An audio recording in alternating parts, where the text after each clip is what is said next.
Hi guys, Ian here and I'm back with another unboxing video, and this time I'm going to open up this DD3. This is a single dynamic driver with tuning switches, and the retail price for this is an amazing 19 US dollars. Yeah, it's very cheap, it's budget, and I guess this is the cheapest earphone or IEM with tuning switches. Anyway, it's available on Keep Hi-Fi's website, so if you guys are interested to find out more, do check out the unaffiliated link in the description below.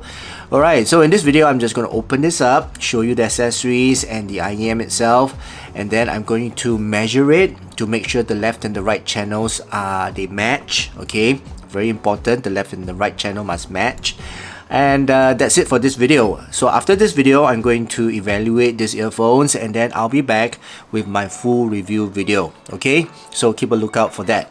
Right, so let's begin. First, let's go through the specifications, which is at the back of this box here, which I don't think I can read very well with this plastic shield. So let me just open this up. Okay, very simple unboxing.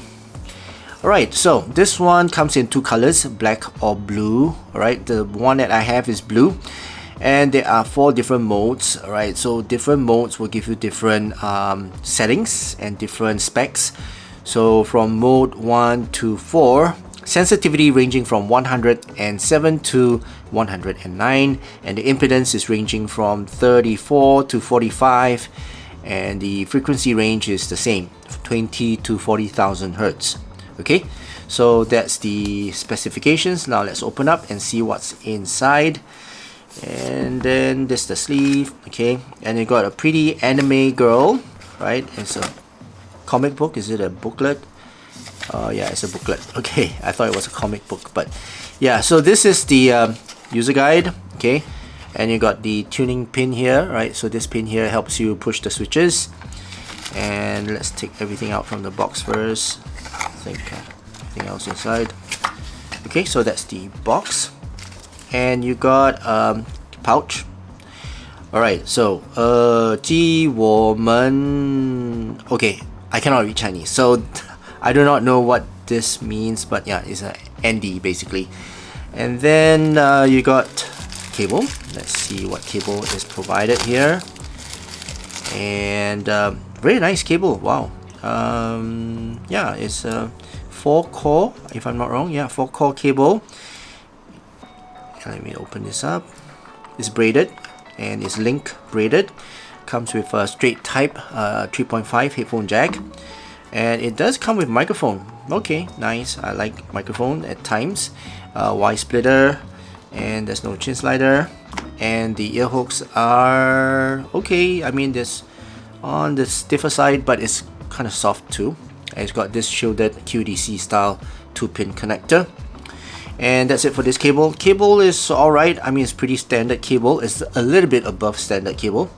Okay, and that's for the cable. Now let's take a look at the ear tips.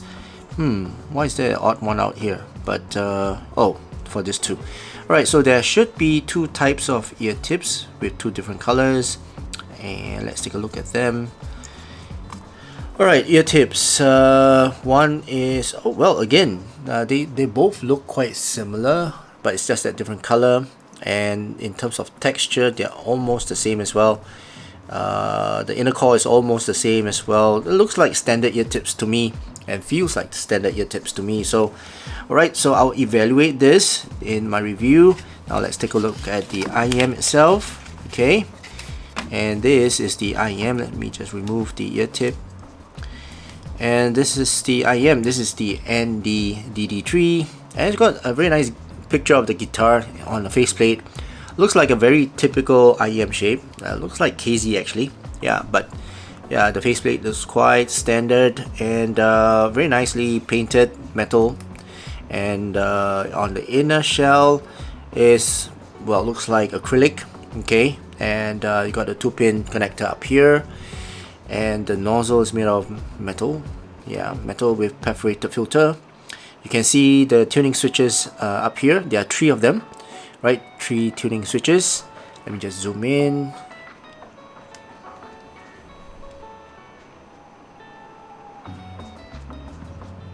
Alright, so this is the tuning switches, and you can use the tuning pin to push the switches up or down. I'm not too sure why the first switch was turned on by default, but let me see the other side. Is it turned on by default? Yeah, it is. That's weird. Okay, anyway, I'll just turn it back on to do the test later. But yeah, this is the tuning switches.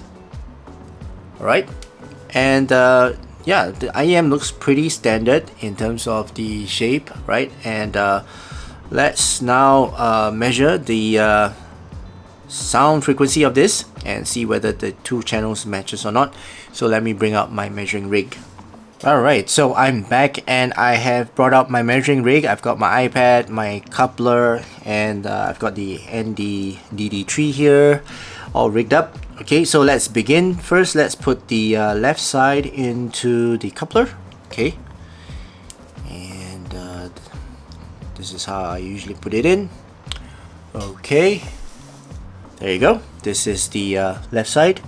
Right, so I'm going to do a measurement. First, let me just see the volume level. Let me just do a test run here.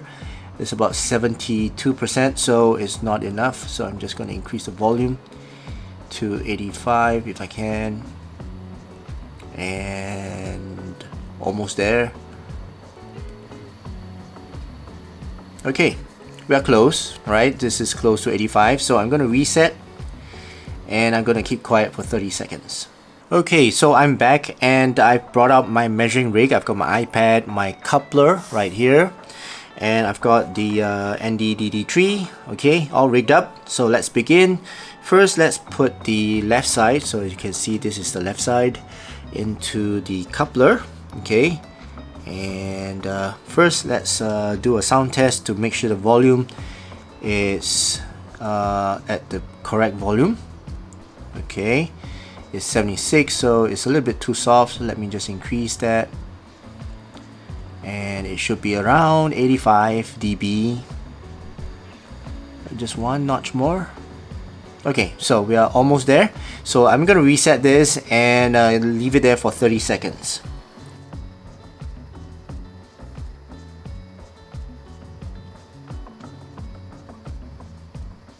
Okay, so this is the measurements of the left side.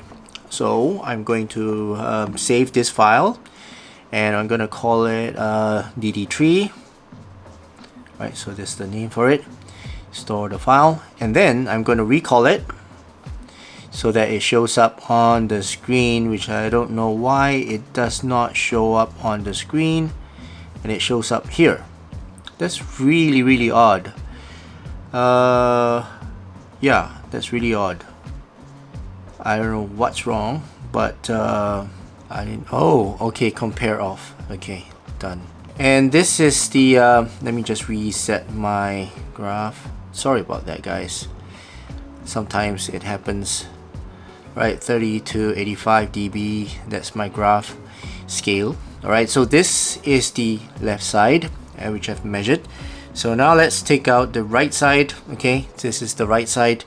Let's put it into the coupler, and let's measure the right side. And first, let's do a sound test to make sure the volume level is correct level. Nice, 80 dB, which is too low.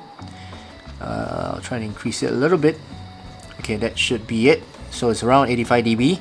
So I'm going to reset this and then let it run for 30 seconds. So I'm going to be very quiet. Okay, wow, this is one of the cleanest and matching graph that I've seen so far. This is the yeah, it's almost identical in terms of the left and the right channel. And this is the graph of the DD3. Now, looking at this graph, the base is not the prominent frequency here. In fact, it's the 2K, right? So 2K here is where the frequency or the sound starts to gain up to the treble, right? And this is where the odd part is. From that 2K, it actually slopes down quite a bit, and that is telling me that this IEM is bitey, at the same time it's dark, at the same time is a recessed treble. All right, just look at that. I'm not too sure how to really, listen to this, but it's a recessed mids as well, and the bass is not, prominent, so I'm not going to get much bass from this, but I'm going to get a lot of presence, a lot of energy, and a lot of I think a lot of shout, if I'm not wrong. But again, I can't just look at the graph. I need to listen to this and to really evaluate these earphones.